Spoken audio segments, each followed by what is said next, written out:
తెలంగాణలో కాంగ్రెస్ అదేవిధంగా బీఆర్ఎస్కి సంబంధించి మాటల యుద్ధం కొనసాగుతూ ఉంది.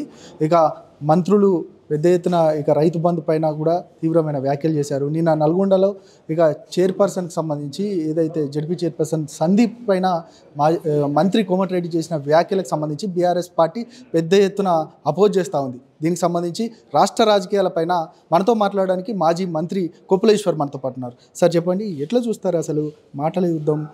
ఏదైతే కేటీఆర్ కాంగ్రెస్ వాళ్ళని అనడము, కాంగ్రెస్ వాళ్ళు మంత్రి సూటిగా కాలి గోటికి కూడా సరిపోరు అనేది, ఆ మాటలను ఎట్లా చూస్తారు? అంటే ఇది ఒక అహంకారపూరితంగా మాట్లాడుతున్నట్టు మనకు కనబడుతుంది. ఎందుకంటే అధికారంలోకి వచ్చిండ్రు, వాళ్ళకి చాలా బాధ్యత ఉన్నది. మాట్లాడే ప్రతి మాట కూడా ఆచితూచి మాట్లాడాల్సిన బాధ్యత ఉన్నది. నిజంగానే ప్రతిపక్షంలో ఉన్నప్పుడు ఏది పడితే అది మాట్లాడచ్చు. వెంకటరెడ్డి అట్లా మాట్లాడొచ్చునా? ఓ సీనియర్ పొలిటీషియన్, ఆయన తెలియని మనిషి కాదు. గతంలో కూడా మంత్రిగా పనిచేసినటువంటి అనుభవం, ఇదివరకు ప్రజాప్రతినిధిగా చాలా సంవత్సరాల నుంచి ఉన్నాడు. అంటే వాళ్ళ మాటలలోనే ఆ అహంకారం కనబడుతున్నది. అది మంచిది కాదు. ప్రజలు దీన్ని హర్షించరు. ఏం సమాధానం చెప్పినట్టు? ఒక రైతు అడిగితే ప్రెస్ మీట్లో రైతు బంధు ఇంకేలేదంటే క్రమేపీ వేస్తున్నాము, 2 ఎకరాలకు అయింది, 3వ ఎకరానికి వేయబోతున్నాము, 5 ఎకరాల వరకే ఇస్తాము. ఒక విధానం చెప్పకుండా ఎవరైనా అడిగితే చెప్పుతో కొట్టండి అని మాట్లాడితే ఏమన్నట్టు? దీన్ని ఏమర్థం చేసుకోవాలి? చెప్పుతో కొట్టించుకోవడం కోసమేనా మీకు అధికారం ఇచ్చింది ఈ ప్రజలు, ఈ రైతులు? మీ మాటలు నమ్మి కదా. మరి ఈ మాత్రం కూడా అవగాహన లేనటువంటి మాటలు మాట్లాడితే ఏమనుకోవాలనో అర్థం కావడం లేదు. సార్, ఇక ఉమ్మడి కరీంనగర్ జిల్లాకు సంబంధించి ఇక ఇప్పుడు ప్రస్తుత ఎంపీ మాత్రం కేటీఆర్ పైన పెద్ద ఎత్తున వ్యాఖ్యలు చేస్తూ ఉన్నారు. అసలు అభివృద్ధి ఏం చేయలేదు, గతంలో ఉన్న వినోద్ కుమార్ నేనే అభివృద్ధి చేశానని చెప్తా ఉన్నారు. దీన్ని ఎట్లా చూస్తారు అసలు మీరు? ఒక్కసారి కరీంనగర్ పట్టణాన్ని చూడొచ్చు. కరీంనగర్ జిల్లా పాత అంటే విషయాలను చూసి ఇప్పుడు కరీంనగర్ ముఖ చిత్రాన్ని చూసినట్టయితే నాకు తెలిసి కరీంనగర్ జిల్లా అభివృద్ధిని మనం ఊహించలేము.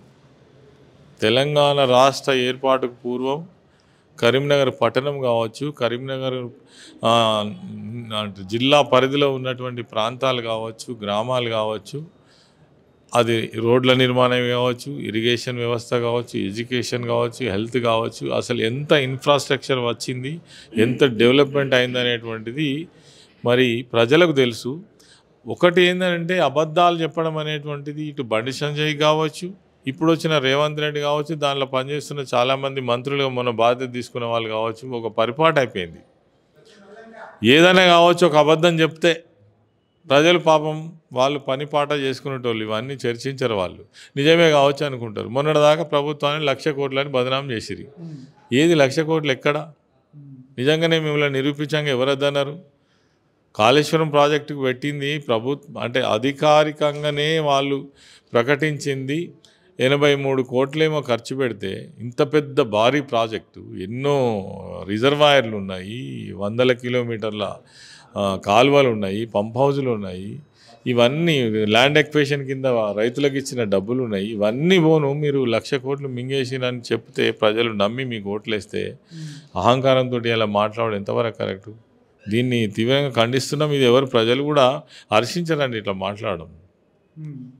ఇక ఏదైతే ఇప్పుడు ప్రస్తుత సీఎం ఉన్నారో, ఇక మీ పార్టీ పని అయిపోయింది, మీ పార్టీ ఇక అసలు ప్రజలు మొత్తం మిమ్మల్ని బురదలో తొక్కిపడేశారు, అందుకే మీ పార్టీ పని అయిపోయింది అంటున్నారు. ఆ వ్యాఖ్యలను మీరు ఎట్లా చూస్తారు అసలు? ఖచ్చితంగా రేపు పార్లమెంట్ ఎన్నికల్లో చూస్తారు ఎవరిని బురదలు తొక్కినరో. మీరు ఇచ్చిన హామీలు అమలు చేయకపోతే మిమ్మల్ని బురద తొక్కుతారా? అసలు ఊళ్ళలో తిరగనిస్తారా? ఎవరైతే మొన్న కాంగ్రెస్ పార్టీకి ఓటేయమని అడిగినరో ఊళ్ళల్లో తిరుగుతారా? అది చూసుకోమని చెప్పారు ఫస్ట్. తర్వాత రేపు స్థానిక సంస్థల ఎన్నికలు కూడా వస్తున్నాయి. ఒక్క హామీని అమలు చేసిండ్రా? ఎన్ని అబద్ధాలు! రాజకీయాలలో ఇది ఒక కొత్త ట్రెండ్. అబద్ధాలు చెప్తేనే అధికారంలోకి వస్తామనేది రేవంత్ రెడ్డిని చూసిన తర్వాత నేర్చుకోవచ్చు. అంటే అబద్ధాలు కాదు, మేము ఖచ్చితంగా అన్ని అమలు చేస్తాం 6 గ్యారంటీలకు సంబంధించి అని చెప్తా ఉన్నారు. ఏది మరి 100 రోజులని అడిగాల కేంద్రంలో అధికారంలోకి వస్తేనే అమలు చేస్తామని? ఇది ఎంత దొంగ మాట చెప్పండి. సార్, ఇంకొకటి పార్లమెంట్కి సంబంధించి ఎట్లా ఉండబోతుంది మీ వ్యూహాలు? అదేవిధంగా మీరు పెద్దపల్లి నుంచి పోటీ చేస్తారనేది ఒక ప్రచారం జరుగుతుంది, నిజమేనా? పార్లమెంట్ ఎన్నికలలో ఒక ఉద్యమ పార్టీగా మా నాయకునికి పూర్తి స్థాయిలో ఒక అవగాహన ఉన్నది. 17 నియోజకవర్గాల పైన ఫోకస్ పెడతారు. తప్పకుండా మెజారిటీ స్థానాలను గెలుచుకోవడం కోసం హార్నిషల్ పార్టీ కృషి చేస్తుంది. దానికి సంబంధించినటువంటి వ్యూహరచన అంతా కూడా కేసీఆర్ గారితో పాటు వర్కింగ్ ప్రెసిడెంట్ గారు కావచ్చు, హరీష్ రావు గారు, పార్టీ యంత్రాంగం ఏదైతే రాష్ట్ర నాయకత్వం ఉందో దానిపైన నిమగ్నమై పనిచేస్తుంది. ఇప్పటికే పార్లమెంటు సమావేశాలు పూర్తి చేసుకొని నియోజకవర్గాల సమీక్ష సమావేశాలు చేస్తూ ఉన్నారు. పార్టీ ఎవరిని ఆదేశిస్తే వాళ్ళు అభ్యర్థులుగా ఉంటారు, వాళ్ళ గెలుపు కోసం పనిచేస్తారు.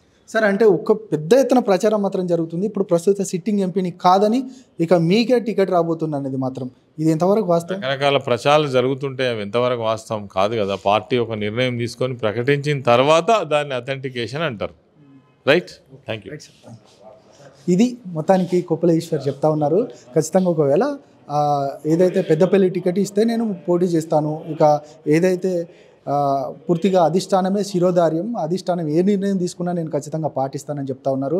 ఇక రేవంత్ రెడ్డి వ్యాఖ్యలను మాత్రం ఇక పార్లమెంటు ఎన్నికలలో మాత్రం ప్రజలు బుద్ధి చెప్తారో ఆ వ్యాఖ్యలన్నింటినీ ఇక రేవంత్ రెడ్డి అహంకారంతో మాట్లాడుతున్నారంటూ కూడా కొప్పుల ఈశ్వర్ చెప్తున్న సందర్భం. కెమెరా పర్సన్ శశికాంత్తో ప్రశాంత్, తెలంగాణ భవన్.